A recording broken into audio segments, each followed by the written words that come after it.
Financial advisor Vince had apparently hired the day after Dad's heart attack, joined them twice. I pretended not to hear but recorded everything on my phone, just in case. On the third day, I was dozing in the chair beside Dad's bed around 5 a.m. when I felt something touch my hand.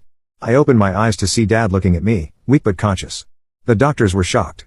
They hadn't planned to bring him out of the coma for at least another day. "Lucas," he whispered, his voice raspy, "my wallet, front pocket." I found his wallet and opened it. Behind his driver's license was a folded piece of paper. "Read it," he said.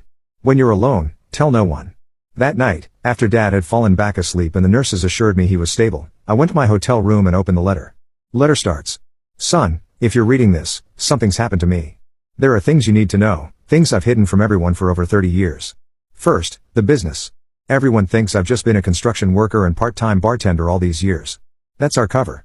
Your mother and I were government contractors, specialized recovery of sensitive items from hostile territories. Not officially military, not officially intelligence, something in between. We took jobs others wouldn't.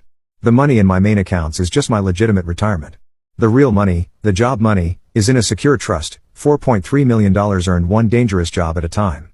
Your mother and I agreed before she died, it stays hidden until both of you turn 40 or something happens to me. Here's why I'm only telling you. Vince isn't who you think he is. He's not my biological son. And worse, he knows it. He's known since he was 17 and broke into your mother's old files. What he doesn't know is that he's not your mother's son either.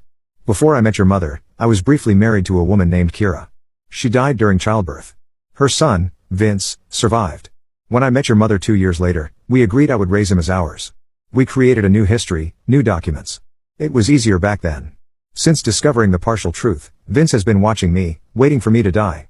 He's tried accessing my accounts 3 times. He hired a private investigator last year to follow me to my safe deposit boxes. There's a flash drive in my work boot in the closet. Inside the left heel, it unscrews. It has everything, account numbers, passcodes, evidence of Vince's attempts to steal from me. The drive is keyed to our family lawyer, Martin Reed. Take it to him immediately. I'm sorry to burden you with this. You've always been the best of us, honest and kind, just like your mother, the real one. Trust no one except Martin. Love always, Dad. Letter ends. I sat on the edge of the bed, my world completely upended.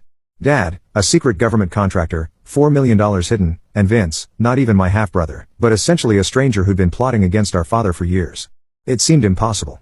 Yet it explained so much: the mysterious phone calls Dad would take outside when we were kids, his unexplained absences a few times a year, the strange skills he had that made no sense for a construction worker, fluent in Mandarin, expert marksmanship, knowledge of explosives. The next morning, I arrived at the hospital to find Vince already there with Elliot, talking to Dad's doctor in the hallway. The doctor mentioned remarkable recovery and possibly going home next week with proper care. The flash of disappointment on my brother's face was unmistakable. We'll need to discuss